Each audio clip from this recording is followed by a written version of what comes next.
Skye Squad, we are officially back in the building, baby, and we have got to talk about this episode of Reasonably Shady with Carlos King. Gizelle Bryant and Robyn Dixon have an NAACP nominated podcast on their hands on the Black Effect Network, on the iHeart Network. So, you know what? I felt like, because as I started to dive into this more, I mean, I know we talked about a highlight the other day, but as I said, let me listen to this episode and let me get an idea of what they got going on over here, because apparently they be spilling the tea, okay? And again, if you're gonna have Carlos King on your podcast, I'm sure some other headlines is gonna be made, okay? And what I found was a delightfully candid conversation wherein Gizelle and Robyn do not hesitate to call out Carlos, okay, when they feel like they need to, but they also answer questions quite honestly, even about prior cast members that they do not like, i.e., Monique Samuels. Okay. So we're gonna get into all of the kiki about this episode right here. And listen, guys, if you haven't subscribed to the channel, hit that notification bell button and join the texting community. I thought that this would be a very fun thing to review because, a lot of times we review Speak On It. We'll review Carlos King's podcast when he has, special guests on there. And so this week, we're going to be doing Reasonably Shady with Carlos King. So let's get into it without further ado, okay? So we start the podcast off by, with a rapid fire round of questions from Robyn and Gizelle, who I might add are a very interesting dynamic of podcast hosts. And I know that I complain about some of the antics on the show, but I will not take away from the fact that I do believe that they are on to something with their podcast. They may not be your cup of tea in terms of things that happen on Potomac and the mechanics of the show, but with this podcast, I do think that they have a hit on their hands, okay? Because they have a fun dynamic. I can't even lie. So anyway, they start by asking some rapid fire questions up to Carlos, and one of those questions is Potomac or Atlanta, okay? And so he says no shade to the Atlanta girls right now, but right now it's about Potomac, okay? But the ladies acknowledge that Atlanta paved the way for Potomac. And so they are grateful to the Atlanta ladies. They give kudos to the Atlanta ladies. And, you could tell it's all love there. So then they begin to sort of wax nostalgic, if you will, about the early days of Housewives. When the people was raw and unfiltered because they weren't worried about saying something that might get them canceled. And so they use Real Housewives of Atlanta and Real Housewives of Beverly Hills as prime examples of housewives that started off in their heyday years ago, before everybody kind of dissected every little thing that someone says or does. And they just talked about how, back in those days, a person could just be, and if they said something wrong, then they just said something wrong. You know what I'm saying? But nowadays, it's about filtering oneself because, uh, a lot of different reasons. And we're going to get into those. Carlos also agrees it's different. He says Real Housewives of Atlanta was a blueprint because they really had no one to study before them. And he says that, sometimes the Housewives fan base, a portion of the fan base can be very toxic, and it's ruining the fun of watching and producing the show. Let me know how you guys feel about that. I do feel like there is a certain segment of the population, and I feel like it's kind of easy to get caught up into, that really kind of is responsible for that level of toxicity. But again, it's a snowball effect, and it's a slippery slope that's easy to fall into because a lot of people are just very passionate about the show. You know what I'm saying? So I'm trying to give them a little bit of that grace in that moment, right? So anyway, he goes on to say that, when he left the Real Housewives of Atlanta, he actually felt like some of the housewives were behaving like they were worried about what social media was going to say. And that's when he knew that that was something that he didn't really want to sort of get into. I think he talked about, I don't know if it was here or on another podcast, because I listened to this on 2 different days and I made notes on 2 different days. So forgive me if I'm forgetting, but I think he said something to the effect of the Love and Marriage Huntsville cast, a lot of them kind of getting off Twitter because they don't want to be impacted by what the Twitter folks is saying, so that they're able to effectively deliver and just be themselves, and not worry so much about the fan reaction to something that they say or do, because we do dissect every little scene. I do it. You know what I'm saying? So, but I also am trying to do it from the standpoint of a viewer and giving my opinion about it, and then I'll move on. You know what I'm saying? So anyway, as a perfect example of someone who he feels like is very conscious of their social media image, is Dorit. He says that Dorit was exciting at first, and now she's boring. Twitter has ruined Dorit, he says, and he could less about her rented business, um, her rented house. I think it was rented. Was it rented house or rented business? I don't know. Her alleged businesses, her wedding dresses, or any of that. He says she's the perfect example of how social media ruined a reality star who had the potential to be iconic. And that's when he said none of the Love and Marriage Huntsville cast are on Twitter anymore, so they can appropriately do their job.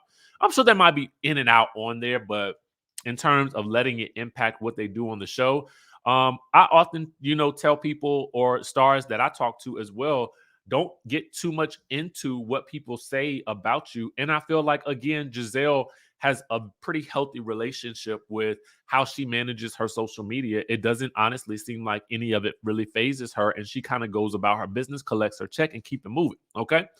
And I agree with him about Dorit. I think even as this photo right here shows, and listen, I am a fan for a tweak, a nip, a tuck, an improvement to your looks. You know what I'm saying? But what I think he means by this is that, Dorit came on and she was, unfiltered, raw. She made every mistake in the book. She was the Sutton of that season. And somewhere along the way, I felt like she began to acquiesce to, the social media outrage surrounding some of the things that she said or did, and especially the outrage from the ladies on the show. And in order to get in with the clique, she had to sort of modify, her behavior, and she became less of an interesting housewife as a result. Okay. And I would have to agree with him on that wholeheartedly. Now, here's where we get into some tea about Gizelle, because she says she was offended by some accusations made about Carlos and something he said about Nene Leakes. Now, apparently, Gizelle says she was offended about something that Carlos said on Beyond Reality or Behind the Reality or something like that. It was a spinoff that Andy Cohen had produced, okay? Where they talked to different reality stars. And Gizelle said Carlos spoke about Nene Leakes. Gizelle felt like Carlos was taking credit for Nene's rise to stardom, and Gizelle took that personally. Carlos said he never said that. He said, does he feel like without him, does he feel like Nene would be as big as she was? And he says he remembers the facts. And then he has to check Gizelle politely, because this wasn't they weren't antagonistic about this at all. They were really having, what I felt like was honest dialogue, and I appreciated it. He says when he met Nene, he knew she was a star. What he did say was that Nene would look at him and his mannerisms and think, oh, he's funny. He then says that she started utilizing some of those mannerisms and she would use them on camera. And he was saying that he was like the gay black man that she was sort of, taking some cues from. And then he says every great female reality star is great because she has a producer. And then he says oftentimes it's a gay boy who is able to pull out the best, not taking credit for their success. And if there's something about the relationship that happens, and he believes that Gizelle is one of the greatest housewives of all times because she has a trusting relationship with a producer that is able to pull out the greatness in her.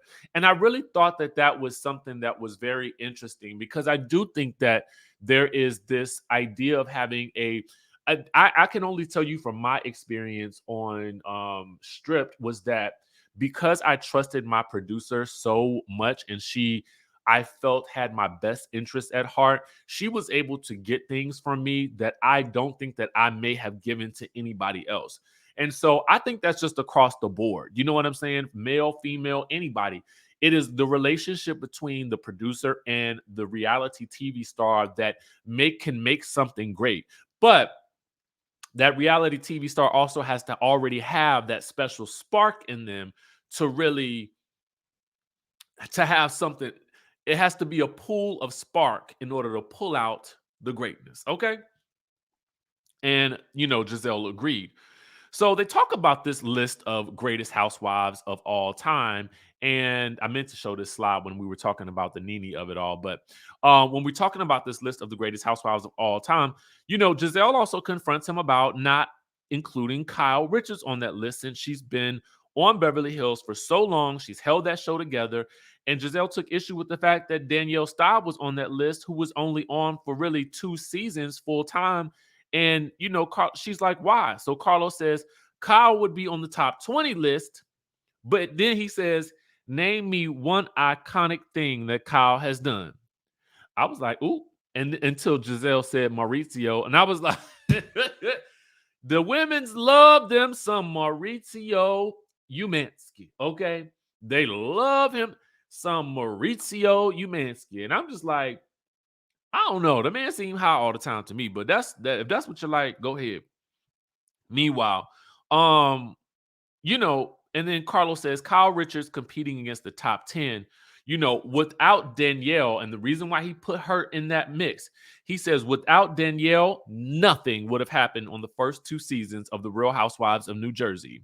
And he can look at Potomac and say that without Gizelle, nothing would have happened without her influence. He then credits Danielle Staub, and he says Teresa's table flip was courtesy of Danielle Staub because Danielle Staub provoked her. Okay. So the question is, okay, I'm telling you, Gizelle was not letting up with her questions. And Carlos didn't even seem to mind. Like this is what made this conversation so good. Okay. She says, do you feel like as a man, you can help tell women's stories better than women? I said, now that was a question right there. Carlos said he doesn't think he has an edge over a woman at all. He says the woman just has to be confident enough to have direct conversations with each other, because there's as a man, to put it in a different context, as a man, he feels like oftentimes there's a little bit less of a guard put up, because the woman doesn't look at the other woman, doesn't look at the guy as a threat in any way, shape, or form. You know what I'm saying? And so she can feel a bit more comfortable oftentimes spilling her tea to this person and opening up on camera. And they could sort of see what he was saying with that as well. We learned that Potomac and Atlanta have the same production company, because Gizelle said she thought that Carlos was going to be their producer when they first started. We find out that Carlos went and met with Gizelle and Robyn while they were all in the Miami. Okay, because remember I told y'all the ladies was going to Miami for one of their cash trips, right? Well, apparently Carlos flew on down to Miami, linked up with Gizelle and Robyn for a good old kiki time. Apparently, I don't know if he met with the other ladies, but I know that they said that Karen heard that they had met up with Carlos, and I guess it may have been one other person there, but they don't say who it was. And he says that Real Housewives of Potomac is the best housewives show out right now. Now, Gizelle and Robyn also want to know why he called them the honorary executive producer and the co-executive producer of Potomac. So he says that since he is the professor, okay, he says, sorry, Professor Wendy. And Gizelle was like, who? So that lets us know right there, okay? That lets us know right there that Gizelle is still not fooling with Wendy this season. Okay, so they still on the outs. So he gives three examples of three scenes of how they play off of each other in this sort of EP and co-EP role. Okay, because a lot of times people will call Kyle Richards the unofficial executive producer because she makes the stories. She pushes the buttons. And so the three examples that he gives is first season is the argument between Karen and Gizelle. He realized it then. She knew exactly what to do. He says the Wendy versus Gizelle and Robyn fight from last season, when the two of them just kind of sat back and let Wendy go off on them, realizing that they had a moment right there. And then the episode of the Candace knife throwing incident, where she really, I mean, she tossed about a knife. I mean, it won't I don't think she won't trying to. I'm just giving you that's the part of the episode that people remember the most. That's why I'm saying that. But anyway, that whole situation was instigated by Robyn, who outed the fact that, or the allegation that Michael has said that he wanted to suck on a sausage or something like that. And then Gizelle continued to wind the situation up. She ran back and got Ashley and brought her back into the house. And that was honestly, that is a top 10 favorite housewife episode to me, okay, because of all of them, okay? We also learned that in terms of cursing out, because Carlos says he's been cursed out by most of his cast from the Real Housewives of Atlanta, except for Kenya Moore, which he's said before. And we learned that Robyn was the first person to curse out a producer on Potomac. She apparently cursed out producer Eric Fuller after because Cynthia Bailey said, because he said Cynthia Bailey cussed him out real good. Okay. And apparently, Robyn sort of equating herself to Cynthia because people say that they're both boring or whatever. I don't think Robyn's boring. I just always hate that she puts herself in Gizelle's shadow. That's what I hate. Anyway, so apparently it was a group scene in season 1 where they were supposed to be going into Charisse's party, but Ashley had told Katie some information about Juan's finances, which when they started the show, apparently they had asked Robyn if anything was off limits, and she said Juan's finances. So when Katie told her that information, which she was not supposed to do, Robyn went slam off, okay, did not attend the party, cursed the producer out, and then quit the show. And this was about 2 weeks into filming. I was like, "Ooh, yes, come on, Robyn. Come on, Robyn. Come on, Robyn. Show us what you got, okay?" That's the Robyn we need to see on the show. Anyway, Gizelle says that if you do not go through a season and want to curse somebody out, throw in the towel, then you haven't done your job, okay? And they all agree on that because, with reality TV, you really got to give it your all. And if you're not, then we don't want it, okay? Meanwhile, they get onto Dubai, okay? Speaking of not giving it they all, they feel like Carlos feels like those women studied housewives. Robyn and Carlos feels like they studied other reality stars, specifically Chanel Ayan. Gizelle says at least she's entertaining, and Carlos says, well, she's already gorgeous, so she doesn't really need to try hard to be anything, to be a moment or anything like that. And then he says that's why Potomac became great after season 1. Okay. He feels like, well, Gizelle says that, people still hadn't seen him. This was interesting to me. Gizelle said that in season 1, people hadn't seen people had not seen women like them. Then she goes on to say light-skinned, green-eyed bandits and women who are educated and who went to college. Okay. I thought that was a little odd, but because,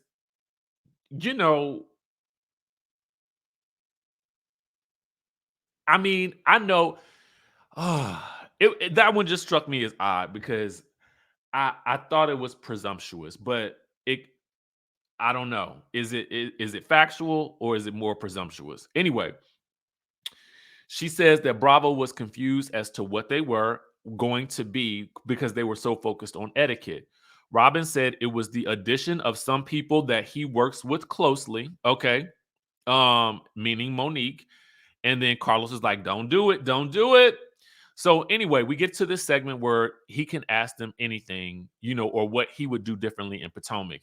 He says that where season 1 had potential and no one cared about etiquette, starting from season 2, they have excelled tremendously, and he would not have done anything different. I've been a fan since season 1, day 1, episode 1, minute 1. Okay. I like season 1. Sometimes a vintage season is just, because I feel like I like it when they don't know what they're doing yet. You know what I'm saying? I felt like Gizelle knew what she was doing because she knew to take that middle seat, okay, in episode 1 when Karen didn't show up on time to her birthday party. And she knew to utilize that mirror that Karen gave her. They both knew what to do, okay, to me, in my opinion. So I loved it. Everybody else might not have known. Ashley knew. Ashley knew what she was getting into, but Robyn admits she was like, I didn't know what I was getting into. Anyway, Gizelle says it's because they've lasted so long, and she thinks it's so good because they had the 4 OGs, her, Robyn, Karen, and Ashley have an undeniable chemistry, and Carlos agreed and said that their casting team did a marvelous job for the show. So apparently all of them agree that it's very difficult to cast for Potomac. But Robyn and Gizelle both agreed that Mia was a great addition, because she owns her ish. Robyn said that everyone has been a great addition over the years, and she says that even though she claims that people think she's boring. Carlos says that everybody doesn't need to have a ginormous personality, and he didn't think that she's boring or that Cynthia was boring, and they all agree that the show needs a balance of different personality types, and I agree with that. So then there is time for 2 more questions. Carlos asked, would y'all say that Monique Samuels was good for the show? Robyn says this is going to upset some people. She says when season 1 ended, she said they needed some more brown skin girls on the show because people may not connect with a show full of just light skinned women. Okay. She says that she thought that Monique was a fabulous addition to the show. It was important for people to see all of the flavors of color, of melanin. And she does think that Monique was a good addition to the show, and that people were able to begin to more appreciate the show for what it was. And Gizelle agrees. She says, I agree with everything Robyn said, but Monique is exactly where she needs to be with you, Carlos, on another network. Okay. So the next question is on the current Potomac cast, who is the top housewife that brings it this season and who is the least entertaining? So Gizelle says it's actually, she says, spoiler alert, it is Karen who brings it the most this season. Robyn disagrees. But Gizelle says that Karen usually plays it safe, and this season she did not do that. She is spilling tea, and that it's a different side of her. Now, Robyn is not trying to give Karen anything, so that tells me that they're probably still not in a good place. Robyn says she would give it to Ashley because she probably saw last year and realized that, oh, it's time to play. Because, last year Ashley was, expecting. So she wasn't, I think when you are maybe expecting, you should not probably be, or you probably don't want to, put that type of stress on yourself. You know what I'm saying? It's just probably enough to even, film, for a season, while you're nurturing a new life inside of you. So I felt like I always try to give the women, in my opinion, grace when they're, creating life, because I just think that it's a sensitive time, and I think that she did well enough to just show up. You know what I'm saying? Now we get to the least interesting or the least valuable, but the ladies don't want to answer that. They actually want to come on Carlos King's podcast once the season starts, and then they will talk about it. And then he will also give his opinion on who the least interesting cast member is as well. But if you have been watching this show, then in our opinion, who you think it probably is by process of elimination. One, if both Karen and if Gizelle feels like Karen is bringing it this year, Robyn feels like Ashley's bringing it this year. That's 4 cast members already. Next, They both compliment Mia, so that's 5 cast members. The only 2 left could be Candace or Wendy. My guess is that it's going to be Wendy for them in their opinion. But y'all let me know in the chatterization what y'all think down below. Again, let's go listen to the episode. It is so good. I laughed. I said, I was literally drinking my cup of coffee like, oh, this is good as I'm making my notes. So I think I might be tuning in on a regular basis. They might have made a fan out of me, you know what I'm saying? And I'm trying to support everybody. So make sure you guys tap on into that episode.